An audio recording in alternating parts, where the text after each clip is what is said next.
Hi friends, இன்றைக்கி 2 stocks பற்றி பார்க்கலாம். ஃபஸ்ட்டு வந்து பாம்பே பர்மா ட்ரேடிங் கம்பெனி. இவங்க வந்து 1863 இன்கார்பரேட் ஆகி இருக்காங்க. டீ எஸ்டேட்ஸில் ட்ரீ பிளான்டேஷனில் இன்வெஸ்ட் பண்ணுறாங்க. மார்க்கெட் கேபிட்டல் வந்து 12,000 கோடி இருக்குது. கரண்ட் ப்ரைஸ் 1725 ரூபா. லாங் டேர்ம் டார்கெட் வந்து 3500 வரைக்கும் போக வாய்ப்பு இருக்குது. ஸ்டாக்கோட PE 10.7, டிவிடெண்ட் ஈல்டாக 0.99% கொடுக்குறாங்க. ரிட்டர்ன் ஆன் ஈக்விட்டி 16.3% இருக்குது. ஸ்டாக் பேட்டர்னில் பார்த்திங்கன்னா ஒரு 1400 பக்கம் இருந்தது. நல்ல உச்சத்தை 3000 பக்கம் தொட்டுட்டு இப்போ நல்ல கரெக்ஷனில் கிடைக்கிது. இது ஒரு நல்ல ஆப்பர்ச்சுனிட்டி. கம்பெனி வந்து டெப்ட்டை ரெடியூஸ் பண்ணியிருக்காங்க. குவார்ட்டர்லி ரிசல்ட்ஸில் சேல்ஸ் வந்து 3600 கோடியிலேருந்து 4800 கோடி பக்கம் மெயின்டைன் ஆகுது. ஆப்ரேட்டிங் ப்ராஃபிட் 376 கோடியிலேருந்து 874 கோடி பக்கம் இன்க்ரீஸ் ஆகிருக்கு. நெட் ப்ராஃபிட்டும் நல்லாயிருக்கு.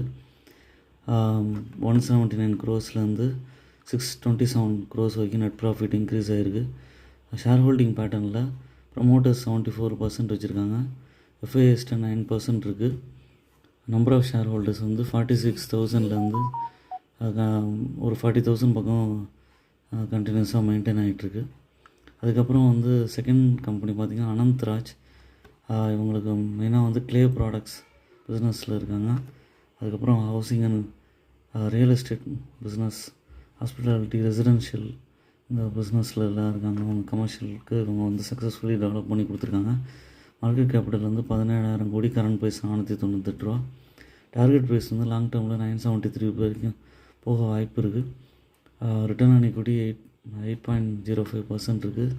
ஷேர் ஹோல்டிங் பேட்டர்னில் ஒரு ஏப்ரல்லேருந்து பார்த்திங்கன்னா கன்சிஸ்டண்ட்டாக ஏறிட்டு 900 ருபீஸ் டச் ஆகிட்டு இப்போ ஒரு நல்ல கரெக்ஷனில் கிடைக்கிது. இந்த ப்ரைஸ்லேயும் வாங்கி அக்யூமுலேட் பண்ண முடியும். அப்போ தான் ரிவர்சல் எடுக்கும்போது உங்களுக்கு நல்ல ப்ராஃபிட் கிடைக்கும். டெப்ட்டை ரெடியூஸ் பண்ணியிருக்காங்க. குவார்ட்டர்லி ரிசல்ட்ஸ் நல்லாயிருக்கு. ப்ராஃபிட் க்ரோத் வந்து 45.4% CAGR ஓவர் லாஸ்ட் 5 இயர்ஸில் இருக்குது. குவார்ட்டர்லி ரிசல்ட்ஸில் சேல்ஸ் வந்து 97 க்ரோஸ்லேருந்து 535 க்ரோஸ் வரைக்கும் இன்க்ரீஸ் ஆகிருக்கு. ஆப்ரேட்டிங் ப்ராஃபிட் 23 க்ரோஸ்லேருந்து 134 க்ரோஸ் வரைக்கும் போயிருக்கு. நெட் ப்ராஃபிட்டும் நல்லா இருக்குது. ஷேர் ஹோல்டிங் பேட்டர்னில் 54,000 ஷேர் ஹோல்டர்ஸ்லேருந்து 158,000 வரைக்கும் இன்க்ரீஸ் ஆகிருக்கு. இந்த 2 ஸ்டாக்கும் நான் என்னோடய அனாலிசிஸ்லேருந்து நான் சொல்கிறேன். நீங்கள் ஓன் அனாலிசிஸ் பண்ணிவிட்டு பர்ச்சேஸ் பண்ணலாம்.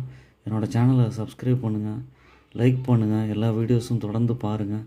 அப்போ தான் என்கரேஜ்மெண்ட்டாக இருக்கும். உங்களோட இன்வெஸ்ட்மெண்ட் ஜேர்னியை தொடர்ந்து பண்ணுங்கள். தேங்க்ஸ் ஃபார் வாட்சிங்.